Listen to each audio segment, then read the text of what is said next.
All right, let's talk Shogi. You might know it as Japanese chess. It's this incredible game of strategy. I mean, get this. You can capture your opponent's pieces and then use them as your own. How cool is that? So, if you've ever wanted to jump in but didn't know where to start, well, you've come to the right place. We're going to break it all down for you. So, where do we even begin? Well, I was looking through a beginner's forum and saw this question pop up, and it's a classic, right? Any tips that will improve my games? It's that question we all ask when we're starting something new. How do I get good, like right now? Well, guess what? Today, we're actually going to answer that. I get it. You look at a shogi board for the first time, and it can feel a little overwhelming. The pieces are different, the rules have some tricky new twists, it's a lot. But seriously, don't sweat it. Think of this as your personal map. We've gone out and gathered all the best advice from seasoned players, and we're going to lay it out for you in super simple, easy-to-follow steps. Okay, first things first. Every great quest needs a guide, a sensei, right? And for a game as deep as Shogi, finding a good teacher to walk you through the basics, that's not just helpful, it's pretty much the most important first step you can take.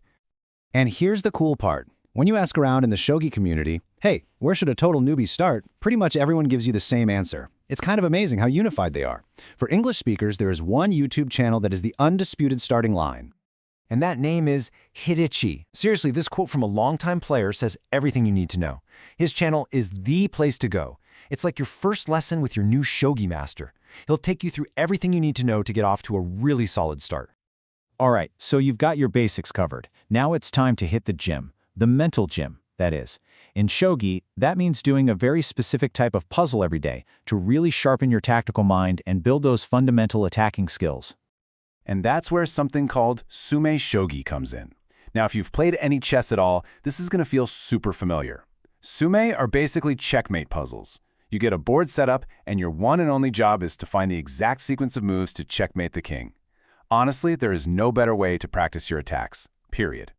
And the best part? There are tons of free places to practice online. We've listed some of the top spots right here for you. You've got YouTube channels from pro players like Mano Kagawa, dedicated puzzle sites, you name it.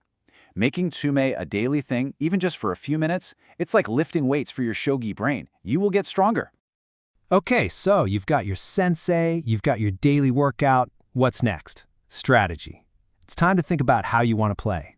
In Shogi, that all starts with your opening moves. This is where you really start to forge your own unique play style. So when it comes to openings, you can basically boil it down to two main philosophies, and it all comes down to what you do with your most powerful piece, the rook. The first is static rook, where you keep your rook right where it started, setting up for a big, direct, powerful attack down the middle.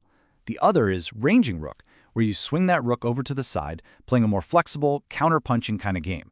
So the question is, do you want to be the hammer, or do you want to be the coiled spring waiting to strike?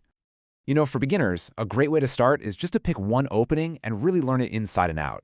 And if you're like, okay, but which one?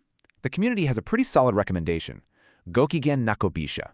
It's a ranging rook style, and people just say it's super fun to play, it's got a ton of different tricks up its sleeve, and it works at every level, from total newbie to seasoned pro.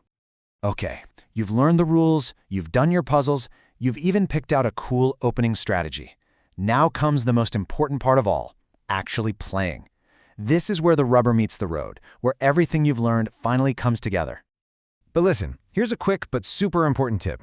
It's really tempting to just fire up a game against the computer. But the community pretty much screams, don't do it. And here's why. Bots make these bizarre moves that make absolutely no sense to a human player.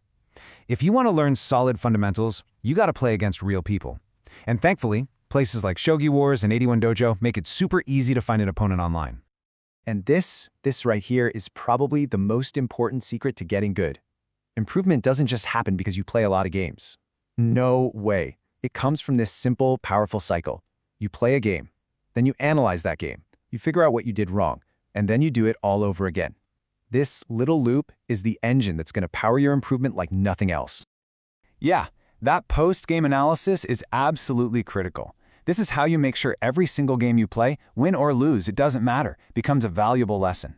I'm telling you, the time you spend reviewing your own games is just as, if not more important than the time you spend playing. That's the real fuel for getting better. So there you have it. You've got your sensei, Hidechi. You've got your daily workout, Tsume puzzles, you have a starting strategy, and you have that crucial cycle of play and review. This isn't the finish line, not at all. This is the starting line of a really, really cool journey. So now you have the roadmap. A clear, proven path laid out by people who absolutely love this game. The board is set, the pieces are ready to go. So really, there's only one question left to ask. What's your first move?